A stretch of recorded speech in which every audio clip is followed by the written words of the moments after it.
Speaker Boehner, Vice President Biden, distinguished members of the House and the Senate, ladies and gentlemen, I'm privileged to stand in this chamber, this hallowed ground of freedom and democracy, to speak about our friendship and our future together. After I arrived in Washington the day before yesterday, I went to the Korean War Memorial near the banks of the Potomac. I read the words etched in granite. Our nation honors her sons and daughters who answer the call to defend a country they never knew and a people they never met. Time and again, I'm moved when I read those familiar words.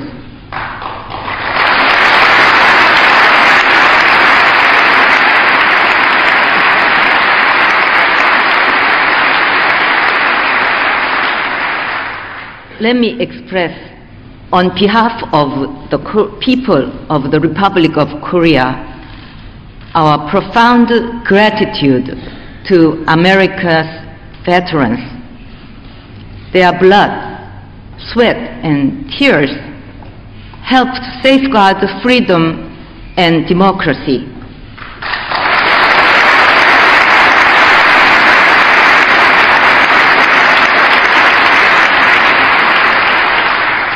I also offer my heartfelt appreciation to 4 men in particular. They served in that war and now served in this chamber. Their names are Congressman John Connors,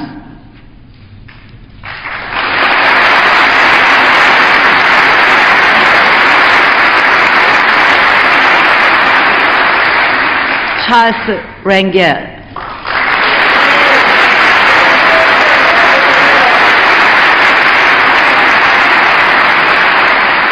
Sam Johnson,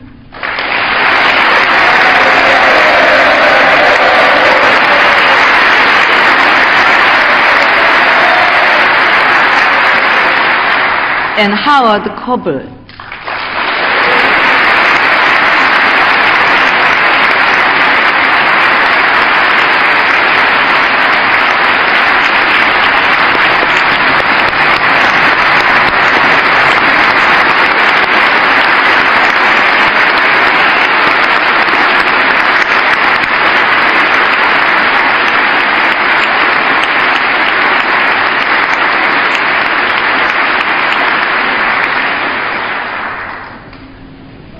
Gentlemen, my country thanks you.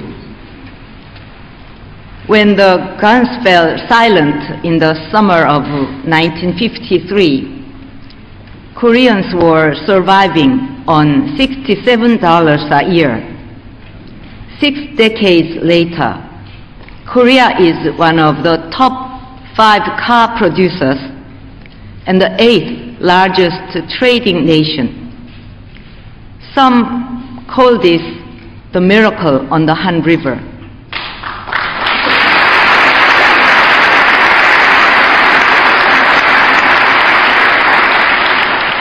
But for those of us in Korea, it was anything but a miracle. And it wasn't just built from within. Koreans worked tirelessly in the mines of Germany, in the jungles of Vietnam, in the deserts of the Middle East. These are the people, the proud Korean people, I'm so honored to serve as president.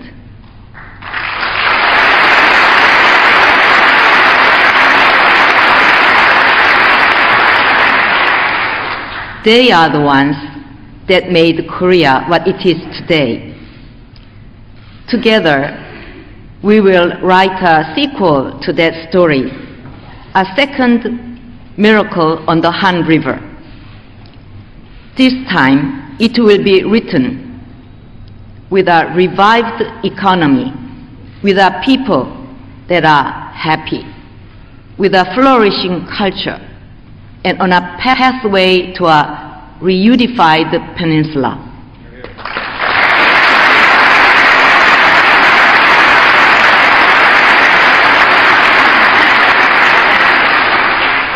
These are the 4 tenets that guide my government.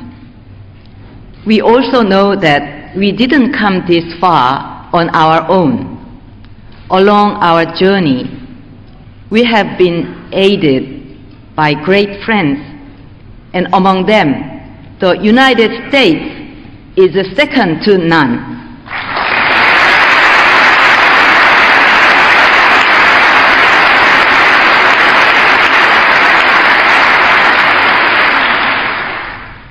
America, I thank you for your friendship. If the past is anything to go by, our new journey will also be filled with excitement. This year, we honor the 60th anniversary of our alliance. And today, I would like to acknowledge one iconic family that captures those 60 years. It is the family of Lieutenant Colonel David Morgan.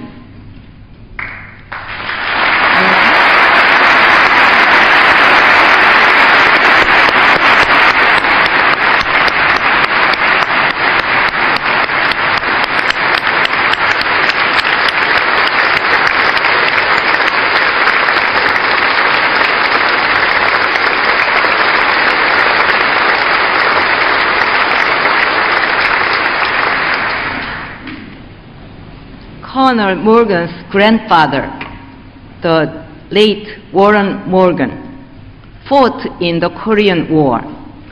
The senior Morgan was a commander in the U.S. Naval Reserve. His father, John Morgan, also served in the Korean War. He was a battery commander of the 2013th Field Artillery. Colonel Morgan himself had served two tours in Korea in 1992 and 2005. The Morgan family is a living testimony to our 60th years together. 3 generations of Americans helping to safeguard Korea.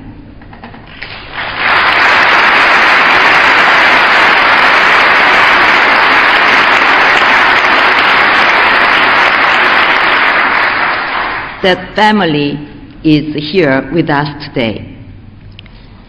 As President of a grateful nation, I salute the Morgan family and the commitment and friendship of the American people.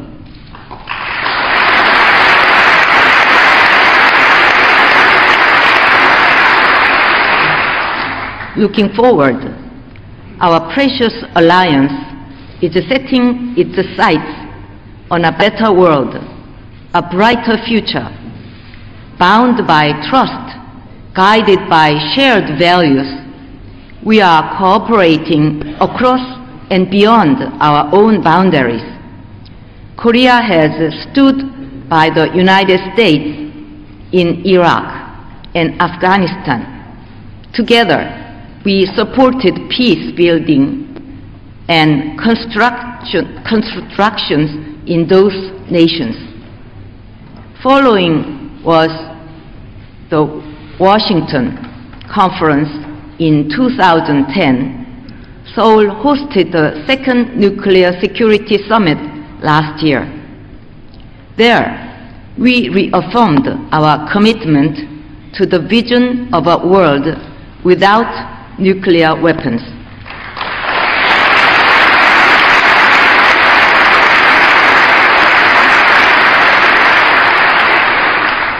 A world without nuclear weapons, President Obama's vision must start on the Korean Peninsula.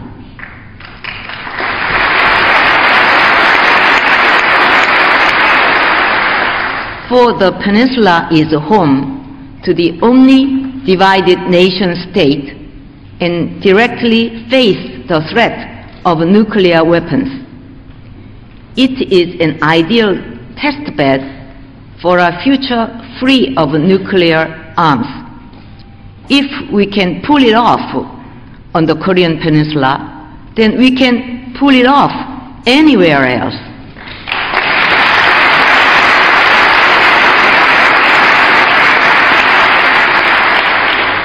Korea has been pursuing the peaceful use of nuclear energy.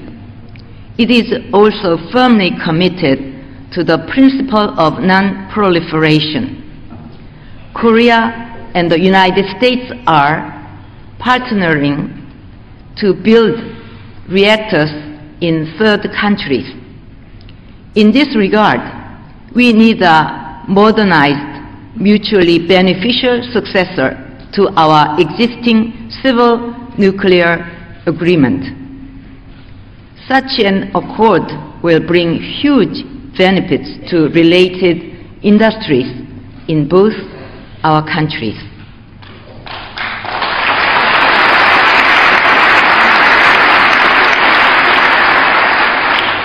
Our partnership also extends to development assistance. The United States and Korea send the largest numbers of aid volunteers abroad. We will work side by side to help lower-income countries. In 2011, our aid agencies signed a document that facilitates these efforts, and Korea's aid agency will soon be signing another with the U.S. Peace Corps.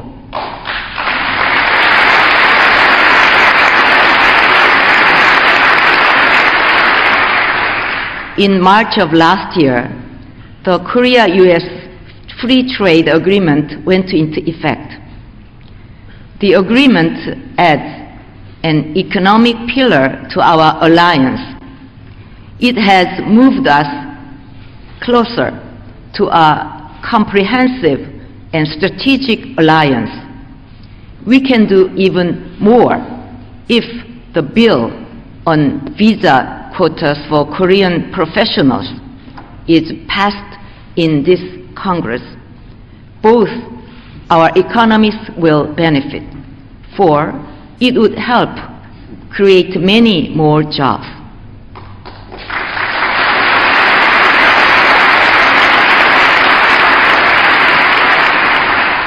If it should show our people what the FDA can do for them, I ask Congress for its understanding, for its support. Our FTA also connects East Asia and North America and provides a key platform for building a common Asia-Pacific market. The agreement also helps underpin Washington's rebalancing toward the region. Collectively, these developments paint a forward-leaning alliance. The point to a 21st century partnership that is both comprehensive and strategic. Ladies and gentlemen, that is our present, the foundation on which we stand. I now wish to share my vision of our future together, a future that we will build together as partners.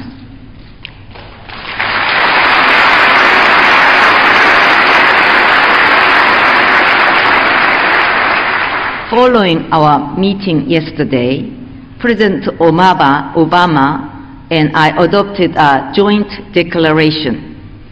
Building on the extraordinary accomplishments of the last 60 years, we determined to embark on another shared journey toward peace on the Korean Peninsula, toward cooperation in Northeast Asia, and finally, toward prosperity around the world.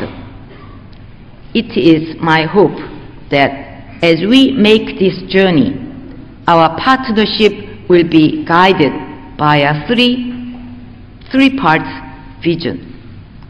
The first is to lay groundwork for enduring peace on the Korean Peninsula and over time for reunification.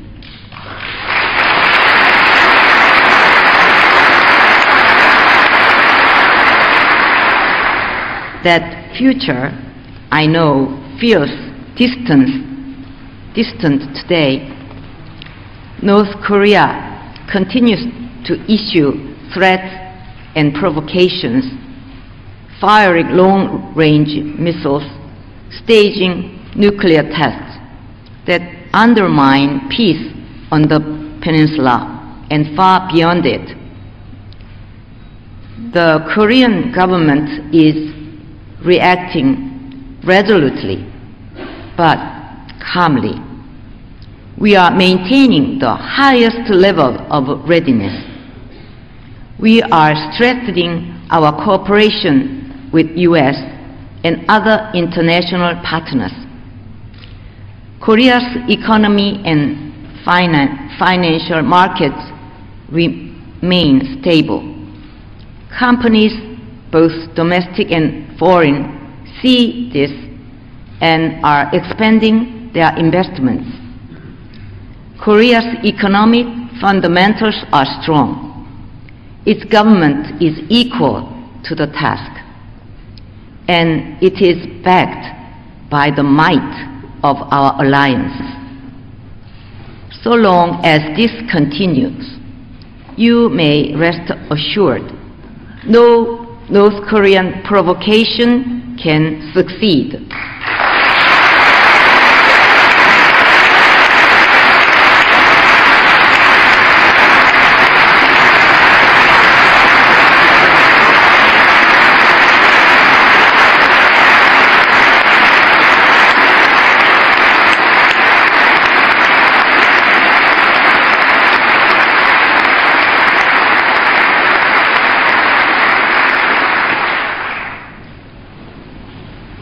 I will remain steadfast in pushing forward a process of trust building on the Korean Peninsula. I'm confident that trust is the path to peace, the path to a Korea that is whole again. The Republic of Korea will never accept a nuclear-armed North Korea.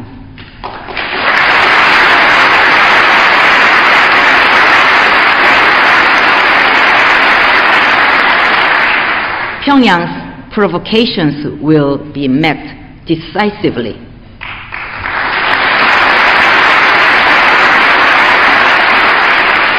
At the same time, I will not link humanitarian aid to the North Korean people, such as infants and young children, to the political situation.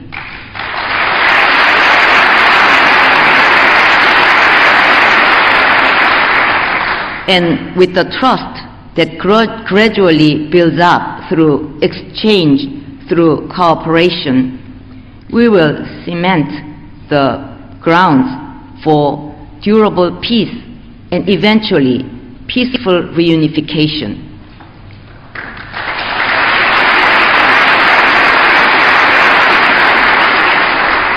But as we say in Korea, it takes two hands to clap. Trust is not something that can be imposed on another. The pattern is all too familiar and badly misguided. North Korea provokes a crisis the international community imposes a certain period of sanctions. Later, it tries to patch things up by offering concessions and rewards. Meanwhile, Pyongyang uses that time to advance its nuclear capabilities, and uncertainty prevails. It is time to put an end to this vicious circle.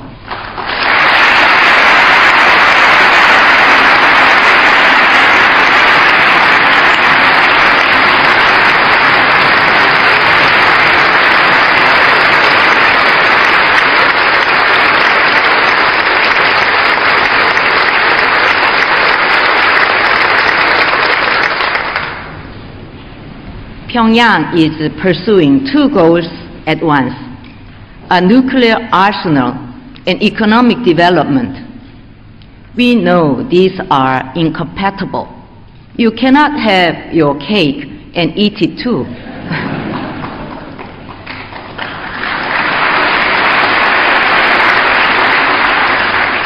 The leadership in Pyongyang must make no mistake. Security does not come from nuclear weapons. Security comes when the lives of its people are improved. It comes when people are free to pursue their happiness.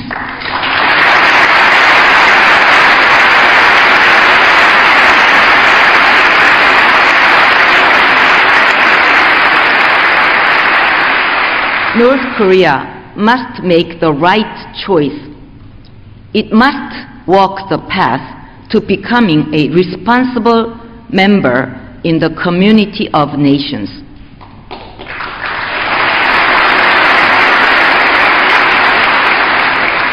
In order to induce North Korea to make that choice, the international community must speak with one voice. Its message must be clear and consistent. Only then will we see real progress in inter-Korean relations. Only then will lasting peace be brought to the Korean Peninsula and Northeast Asia.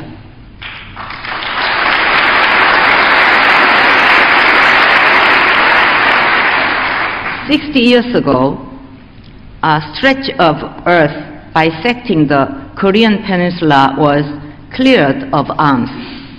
Today, that demilitarized zone drawn to prevent armed collision is the most militarized place on the planet.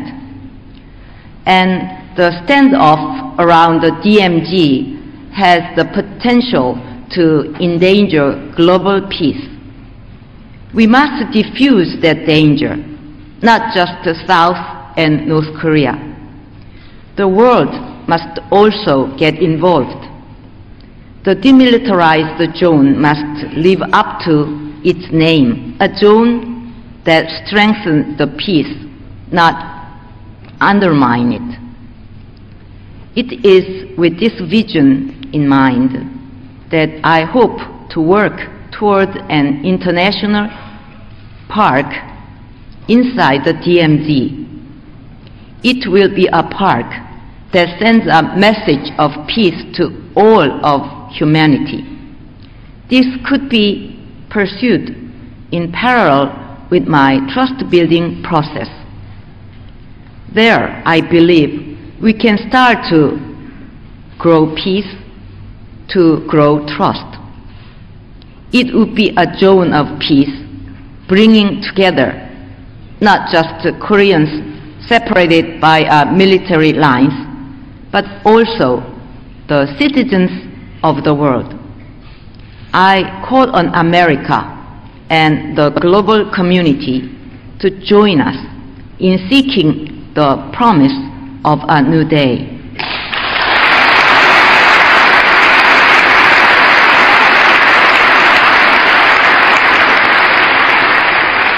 Honorable members of Congress, the second leg of our journey extends beyond the Korean Peninsula to all of Northeast Asia, where we must build a mechanism of peace and cooperation. Sadly, today, the nations of this region fail to fulfill all that we can achieve collectively. That potential is tremendous. The region's economies are gaining ever greater clout and becoming more and more interlinked. Yet, differences stemming from history are widening. It has been said that those who are blind to the past cannot see the future. This is obviously a problem for the here and now. But the larger issue is about tomorrow.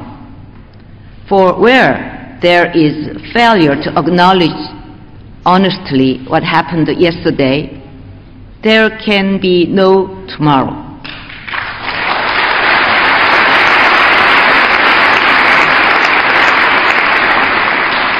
Asia suffers from what I call Asia's paradox. The disconnect between growing economic interdependence on the one hand and backward political security cooperation on the other. How we manage this paradox, this will determine the shape of a new order in Asia. Together, we must meet these challenges, and so I propose an initiative for peace and cooperation in Northeast Asia. We cannot afford to put it off. A multilateral dialogue process in Northeast Asia. Together, the United States and other Northeast Asian partners could start with softer issues. These include environmental issues and disaster relief. They include nuclear safety and counterterrorism. Thus, will be built through this process, and that trust will propel us to expand the horizons of our cooperation.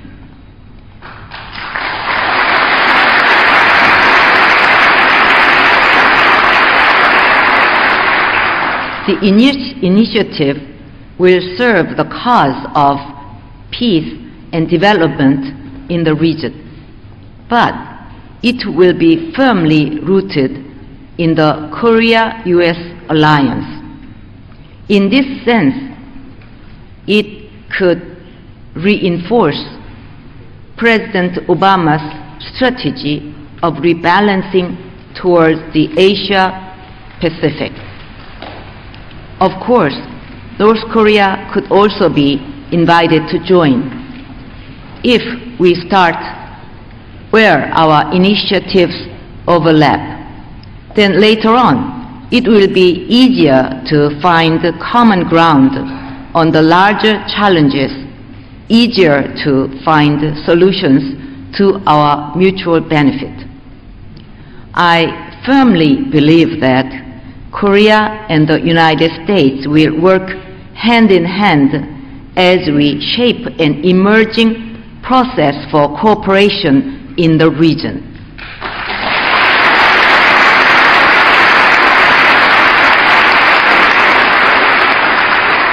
The third and final leg of our journey extends even further beyond the peninsula, beyond Northeast Asia, to the rest of the world.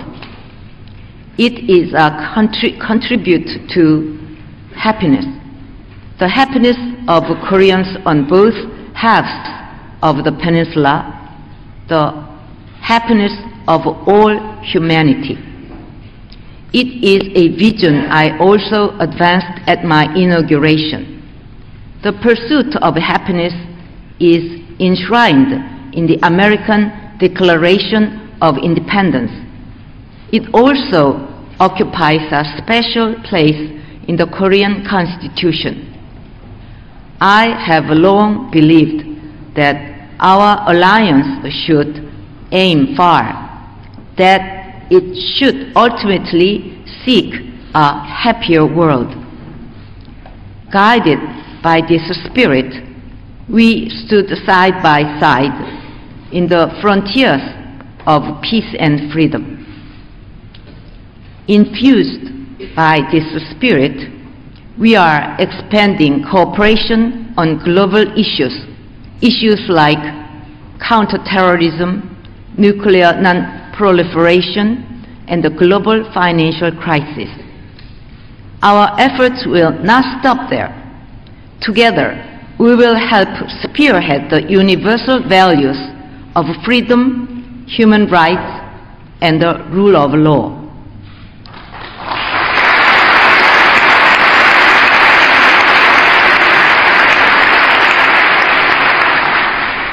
We will march together to take on global challenges, from fighting poverty to tackling climate change and other environmental issues.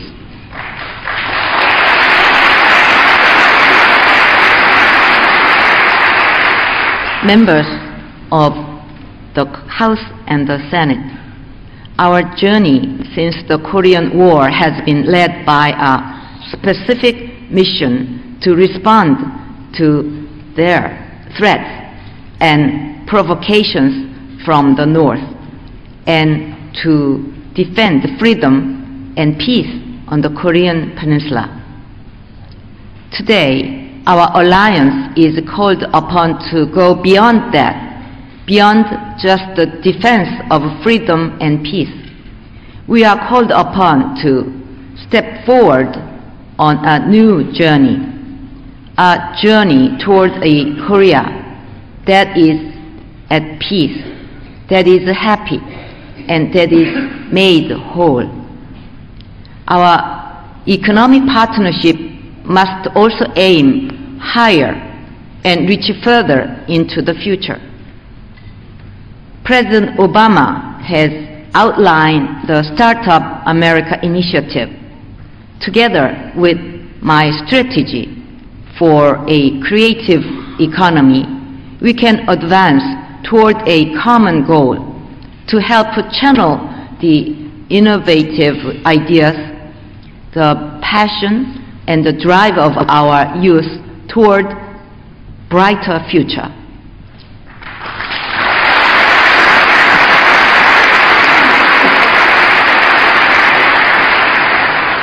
Koreans and Americans are partnering in new ways, whether at world tours of Korean pop stars for Hollywood films, or at reconstruction sites in the Middle East.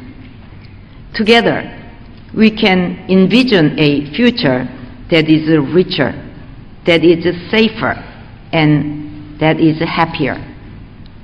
Our chorus of freedom and peace, of future and hope, has not ceased to resonate over the last 60 years and will not cease to go on. Thank you very much.